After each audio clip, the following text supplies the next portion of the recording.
歡迎收睇世界天氣預報，我係鄭順文。菲律賓持續落雨，馬尼拉大水浸啊，已經係造成60幾人死亡，60萬人要暫時遷移。雨量數據顯示啦，馬尼拉重災區即係最深藍色嘅呢啲地方啊，過去2個星期落咗近900毫米嘅雨。點解會咁大雨嘅呢？原來咧係同過去2個星期嘅2個颱風有關㗎。好似係颱風蘇拉咁啊，雖然係移向西北，打唔中菲律賓，但係佢嘅環流咧加強咗西南季候風。咁見到啊，喺菲律賓有活躍嘅對流雲團啊。颱風蘇拉同埋海葵一個接住一個，令到啲雨落極都落唔晒。咁喺菲律賓以東相似嘅位置，又再有一個熱帶氣旋將會生成啦。當地氣象部門預計有可能咧再次令到西南季候風咧加強，濕潤嘅季候風就會令大雨持續啦。再睇下世界各大城市天氣。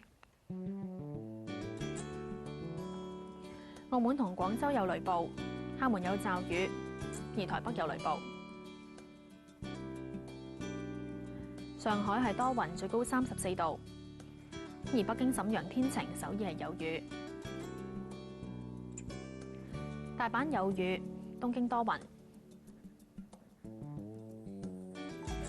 巴厘島有驟雨，而雅加達就天晴。新加坡同吉隆坡都會落下雨。曼谷係雷暴。孟買係有雨，新德里雷暴。墨爾本天晴，悉尼就明朗。